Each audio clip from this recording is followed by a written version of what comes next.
Salut Sofa VOD, c'est Kenji Isidore. Alors nous sommes passage du Clos Bruno au cœur du 5e arrondissement de Paris où on a tourné plein de scènes de ma web série Joshua Parker. Aujourd'hui je suis ici non pas pour rencontrer plein de protagonistes de la série mais pour avoir une conversation et répondre aux questions de Guillaume. Bonjour Kenji, merci de nous accueillir à Paris. Est-ce que tu peux te présenter? Je suis auteur-réalisateur. J'ai commencé les vidéos lorsque j'étais au collège avec la webcam, tu sais, je faisais des vidéos, je faisais le four, je m'habillais avec je me faisais des costumes avec les vêtements de ma mère et je faisais des vidéos comme ça. Et petit à petit, j'ai créé mon univers cinématographique. Et voilà, au lycée, j'ai tourné des films avec des potes, avec des trucs de zombies, des trucs de mutants, de monstres, tout ça. Et progressivement, voilà, j'ai bâti les fondations de ce qui allait faire mon univers très étrange, rempli de monstres, de marginaux, d'univers parallèles. Donc tu as réalisé plusieurs œuvres qui sont disponibles sur Sofa, donc Joshua Parker, ta web série, Le Dévoreur de couleurs, Le Papillon de Fukushima et Carapace fragile. C'est toujours un petit peu des univers fantaisistes, colorés avec des monstres. Pourquoi ce choix d'univers? Comment tu l'as créé?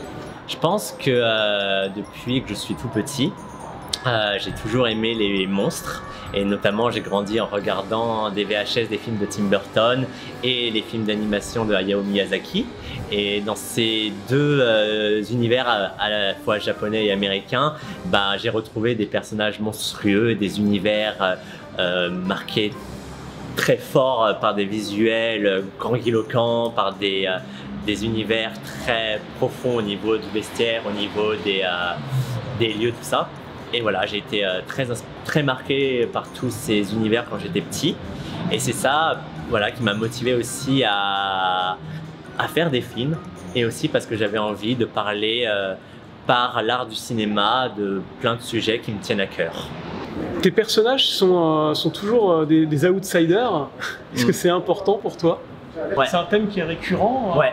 Ça te tient à cœur? Ouais, en fait, avoir des personnages un peu outsiders, c'est aussi une manière pour moi de parler de tout ce que j'ai vécu, parce que c'est vrai que je mets pas mal de mon histoire dans mes films, mais je m'inspire aussi de ce qui m'entoure, de faits divers, de choses, de sujets qui me tiennent à cœur. Je pense que dans tout film, il y a une part de vécu personnel et une part totalement d'inventivité. Mais c'est vrai que moi, ça me tient à cœur de parler aux gens qui ne se sentent pas forcément représentés ou de personnes qui se sentent un peu bizarres, un peu oppressées, qui se sentent différentes.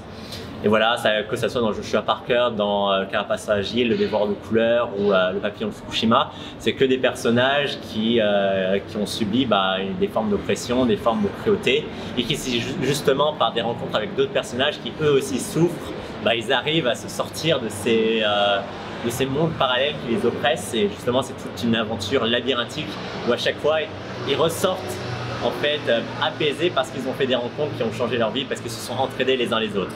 Donc voilà, c'est un peu un thème récurrent, c'est comment les marginaux, en s'entraidant, peuvent justement atteindre une forme de paix intérieure. Et si on s'attarde maintenant sur ton dernier film sorti sur Sofa, donc Le Dévoreur de couleurs, est-ce que tu peux nous pitcher un peu le projet?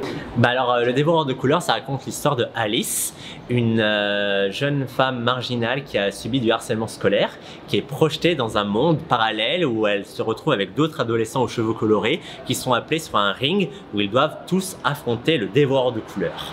Donc voilà, c'est un film qui parle des conséquences mentales du harcèlement scolaire et comment justement on arrive à survivre à la cruauté qui peut se retrouver dans la cour de récréation dès l'école primaire, même dès l'école maternelle. Il y a un monstre dans ce film, Le Dévoreur de couleurs. Comment est-ce qu'il a été réalisé? C'est de l'animation? Comment ça s'est passé? En fait, le film a bénéficié de l'aide des ateliers Médicis. Il a été sélectionné dans le cadre des résidences création en cours, où en fait, dans ce cadre-là, une personne avec laquelle j'ai travaillé sur ce projet, Jonathan Francilette, on a déposé le projet à deux. Et on a mené des ateliers dans une école primaire. Et en échange, l'organisme des ateliers Médicis nous ont donné 11 000 €. Donc en fait, ce qu'on a fait, c'est qu'on a aidé les enfants de cette école primaire à créer leurs propres films, leur propre univers fantastique. Et eux, en échange, ils nous ont aidés à faire des dessins qui ont servi en fait de base pour les différentes formes du dévoreur de couleurs dans notre film. Donc voilà, c'était aussi ça l'idée, c'était prendre les dessins de ces enfants et se servir de leur imaginaire d'enfant pour montrer la peur voilà, visuellement du harcèlement scolaire. Comment ça s'est passé avec les enfants, du coup, quelles consignes ils ont eues pour leur dessin? Qu'est-ce que vous leur avez demandé? Alors une des consignes c'était vraiment utiliser votre imagination, faites pas des choses qui existent déjà, c'est-à-dire vraiment faites vos propres monstres, réfléchissez bien à vos monstres, mais sinon on leur a laissé un peu laisser libre cours à votre imagination. Et ils nous ont, voilà, vous pouvez retrouver dans le film Le Dévoreur de couleurs toutes les formes que prend le monstre. Et bah, il y a un squelette, il y a une espèce de créature tentaculaire, et tout ça, bah voilà, c'est sorti de l'imagination d'enfant. Le dévoreur de couleurs, dévorer des couleurs, quelle signification ça a en fait? Les couleurs, qu'est-ce qu'elles représentent dans ce film? Tous les protagonistes de ce film ont les cheveux colorés. Donc en fait, avec ça, je voulais symboliser le fait que pour beaucoup de gens, en tout cas moi, comme je me sens différent, j'ai voulu montrer visuellement cette différence par une mèche colorée.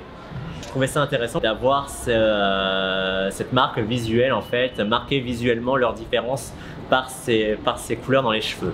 Et le dévoreur de couleurs, en fait, on peut interpréter cette créature comme une ancienne victime du harcèlement scolaire qui s'est transformée en monstre et qui cherche justement à dévorer la différence des autres, la différence dont il a lui-même été victime autrefois. Il y a exclusivement des personnages féminins dans ce film. Est-ce que c'est volontaire, c'est un choix, ou est-ce que ça s'est fait naturellement? Ça s'est fait assez naturellement en fait. C'est-à-dire que parmi la distribution, il y a Léonide Ahan-Lamort qui incarne Alice, Shadia Carval qui incarne Johan et Maëlys Dumont qui incarne Violette. Et de base, en fait, Johan devait être incarné par un garçon parce que c'est un personnage de garçon. Mais en fait, j'ai trouvé que Shadia dégageait vraiment quelque chose. Et je me suis dit, mais pourquoi je ne lui ferais pas incarner Johan en fait? Moi, ça ne me dérange pas de faire incarner des garçons par des actrices. Voilà, donc voilà, c'est comme ça. En fait, c'était pas forcément un choix, c'est juste qu'à l'écriture, en fait, il s'est avéré que mes personnages étaient féminins et qu'il y en avait un masculin, mais celui qui était masculin a été incarné par une femme. Donc, j'ai pas du tout fait exprès. Et du coup, dernière question, comment tu vois l'avenir maintenant? Qu'est-ce qu'on peut attendre de Kenji Isidore? Alors à l'avenir, bah, récemment j'ai eu une bonne nouvelle. En fait, j'ai un projet de court-métrage d'horreur qui a été sélectionné dans le cadre d'un appel à projet de film de genre. Et du coup, ça a été lancé par un organisme d'entreprise de location de matériel audiovisuel. Et du coup, ils vont être coproducteurs de ce projet et ils vont contribuer par un apport gratuit en fait en matériel audiovisuel. Donc, ce qui fait que je vais pouvoir tourner vraiment avec tout le matériel que je veux, avec une RED et tout ça. Parce que voilà, mes deux courts-métrages précédents, Le Papillon de Fukushima et Le Dévoreur de couleurs, ont été tournés avec une RED. Et du coup, j'ai trop hâte encore de continuer à travailler avec cette caméra pour mon prochain projet de film d'horreur, dont je révélerai bientôt le titre, mais pour le moment, je garde ça un tout petit peu secret.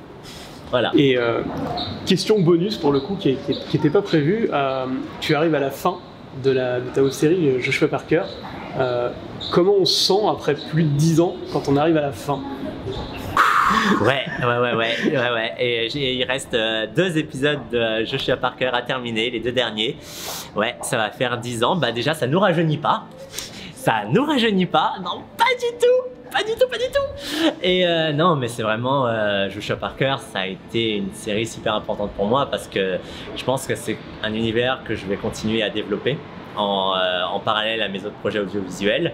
Et j'aimerais vraiment beaucoup professionnaliser encore voilà, tout ce monde et faire quelque chose d'encore plus mature avec ces personnages. Parce que forcément, à partir du moment où j'ai commencé et là où j'en suis maintenant, j'ai évolué en tant qu'être humain, en tant que réalisateur. Et je pense que maintenant, je pourrais faire quelque chose de beaucoup plus mature et de beaucoup plus maîtrisé. Mais oui, c'est sûr que il y a beaucoup d'émotions là, mais aussi beaucoup de soulagement d'enfin terminer cette web-série, quoi. Mais voilà, l'aventure va continuer. Il y aura même prochainement un manga qui est dessiné par un acteur de la série qui s'appelle Etienne Blena, qui incarne Daniel dans la web-série, qui dessine le manga que j'ai scénarisé. Donc voilà, Joshua Parker va quand même continuer sous la forme d'un manga une fois que la web-série sera terminée. Merci à toi. Bah merci. De nous avoir accueillis dans cette rue. Elle ne m'appartient pas, la rue, elle appartient à la mairie de Paris. Enfin, je crois, je ne sais même pas à qui appartiennent les rues en fait, mais voilà. Merci à toi de m'avoir invité. Et puis les films de Kenji sont disponibles sur Sofa VOD. En tout cas, vous pouvez déjà retrouver Joshua Parker, Le Papillon de Fukushima, Le Dévoreur de couleurs et Carapace Fragile. Et Carapace Fragile ouais. qui est déjà disponible voilà, aussi. Qui est déjà disponible aussi.